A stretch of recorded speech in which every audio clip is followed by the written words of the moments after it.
कुछ दिनों से सूचना प्राप्त हो रही थी कि सोनाहातू थाना क्षेत्र में अवैध रूप से कई जगहों पे अवैध बालू का डंपिंग किया गया है। उसी सूचना का हम लोगों ने सत्यापन करवाया और उसके पश्चात एक टीम गठित की गई है, जिसमें मैं था, सीओ सोनाहातू, सीआई सोनाहातू, थाना प्रभारी सोनाहातू, सब लोग की टीम हम लोगों ने सोनाहातू थाना क्षेत्र के कई गाँवों में जाके हम लोगों ने, जैसे भकुआडी, हारीन, अंड्रमातू, सोमाडी, ये सभी गाँवों में जाके हम लोगों ने अवैध बालू के डंपिंग को देखा। तो पाया गया कि कई जगहों पे काफ़ी बड़ी मात्रा में बालू का अवैध डंपिंग किया गया है। कहीं 400 हाइबा, कहीं 200 हाइबा, कहीं 500 हाइबा, और विभिन्न व्यक्तियों के द्वारा सत्यापन करके पता लगाया गया कि कई व्यक्ति इसमें शामिल है जिन्होंने अवैध डंपिंग किया हुआ है। और इसी क्रम में उसका सत्यापन करके उस संबंध में अंचल ऑफिस के द्वारा एक प्रतिवेदन समर्पित किया गया थाने को, जिसके आधार पे सोनाहातू थाने में एक एफआईआर दर्ज किया गया है और लगभग 1535 हाइवा बालू का डंपिंग का उसमें दर्शाया गया है कि इतना रखा गया है। और उसमें 9-10 लोगों पे उसमें उसके नाम के साथ में अवैध डंपिंग का दिया गया है, जिस पे प्राथमिकी दर्ज की गई है और आगे का अनुसंधान की कार्रवाई चल रही है।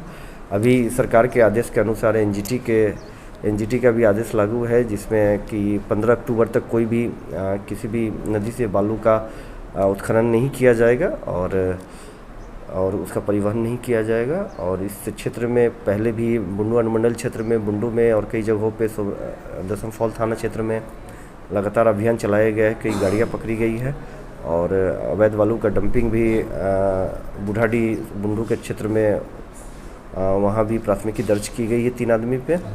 और इसी क्रम में ये लगातार कार्रवाई की जा रही है और ये कार्रवाई आगे भी चलती रहेगी। सर, जिला खनन जो विभाग है सर, उसके जो माइनिंग इंस्पेक्टर भी जो है भ्रमण करते हैं, सीओ भी वहाँ पर पहले से मौजूद है सर, तो इस बीच में कार्रवाई क्यों नहीं हो पाई है?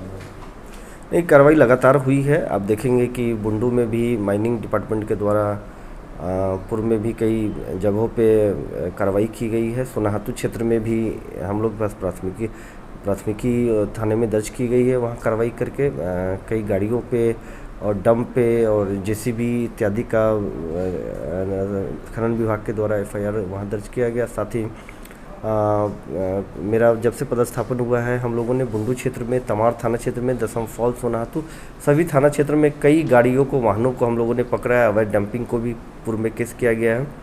कई वाहन अभी कोर्ट के आदेश से छूट गए हैं। बहुत सारे वाहन अभी भी बुंडू थाना में, दसम फॉल थाना में और तमार थाना में, सोनाहातू थाना में, इन सभी थानाओं में अभी भी कई सारे हाईवा, ट्रैक्टर, टर्बो अभी भी रखे हुए हैं। आप उसको देख सकते हैं जाकर और एफआईआर भी आप देख सकते हैं। और कई मामलों में है खनन विभाग को इस संबंध में संबंधित गाड़ियों को जब पकड़ा गया तो उसके संबंध में फ़ाइन के लिए भी लिखा गया है। तो कार्रवाई रेगुलर चल रही है। यही है कि बीच बीच में कार्रवाई, कभी गाड़ियाँ चलती है तो कार्रवाई होती रहती है। इसमें कार्रवाई में कभी कोई कमी नहीं हुई है, आगे भी कार्रवाई चलती रहेगी। मैसेज कुछ देना चाहेंगे जो अवैध बालू डंपिंग कर रहे हैं? मैसेज क्या, वो जो भी सरकार के गाइडलाइंस है उसको फॉलो करना चाहिए और सरकार ने खनन विभाग के द्वारा जो भी दिशा निर्देश प्राप्त किए गए हैं उसको उसी गाइडलाइंस के तहत जो भी व्यवसायी है उनको कार्य करना चाहिए और नियम संगत कार्य करें और नियम से चले तो किसी को भी परेशानी नहीं होगी और सरकार के राजस्व की भी हानि नहीं होगी। और एक नागरिक होने के नाते, एक जिम्मेदार नागरिक होने के नाते हम सब का कर्तव्य है कि हम अपने राज्य के निर्माण में, अपने समाज के निर्माण में अपना कंट्रीब्यूशन दें।